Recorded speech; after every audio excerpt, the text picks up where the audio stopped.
Peristiwa penembak misterius atau Petrus pada masa Orde Baru merupakan salah satu tragedi yang akan selalu diingat masyarakat Indonesia, terutama oleh korban Petrus yang selamat.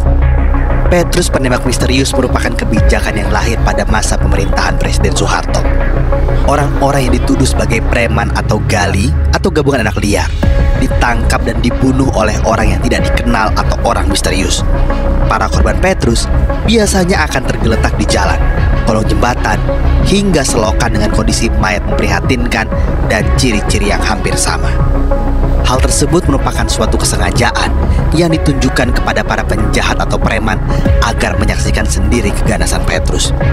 Namun dalam buku autobiografi, Soeharto, Pikiran, Ucapan, dan Tindakan Saya, dia menolak bahwa kejadian tersebut misterius.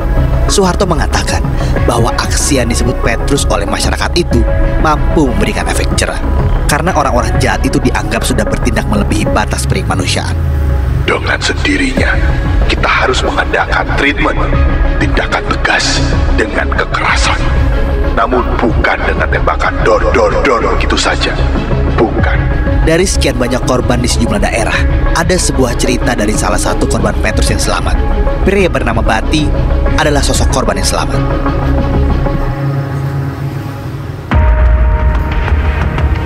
Saat itu, Bati masih berusia 35 tahun dan menjabat sebagai ketua Fajar Menyingsing.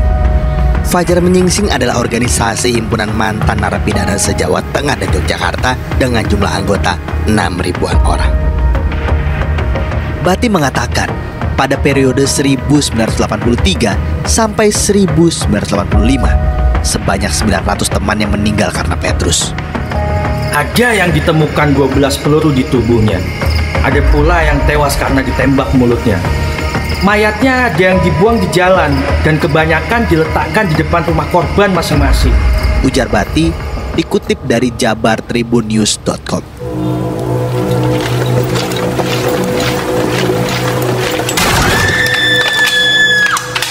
Pada 1983, rumah Bati di Semarang didatangi dan digeledah sekelompok orang, dan istrinya yang hamil ditodong dengan senjata laras panjang. Namun orang-orang itu tidak berhasil menemukan Bati. Setelah kejadian itu, Bati lalu kabur dan bersembunyi di berbagai tempat. Bahkan, ia melarikan diri sampai ke Malaysia, Singapura, hingga Brunei untuk menghindari Petrus. Saya punya paspor 5 dengan nama yang berbeda-beda. Bati juga sempat bersembunyi di Gunung Lawu selama 1,5 tahun. Pada suatu hari, ketika dia akan menuju Blora, kejadian menegangkan pun terjadi. Waktu itu Bati hendak mencegat kendaraan yang menuju Blora.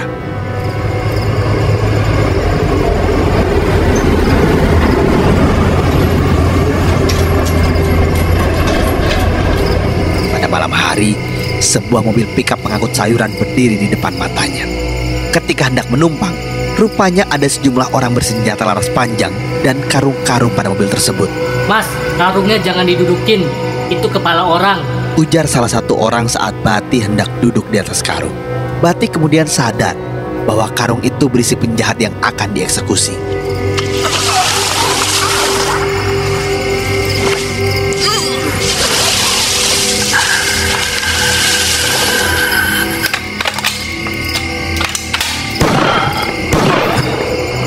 Menurut kesaksian Bati, karung-karung itu diturunkan lalu ditembak dan mayatnya ditinggalkan di hutan.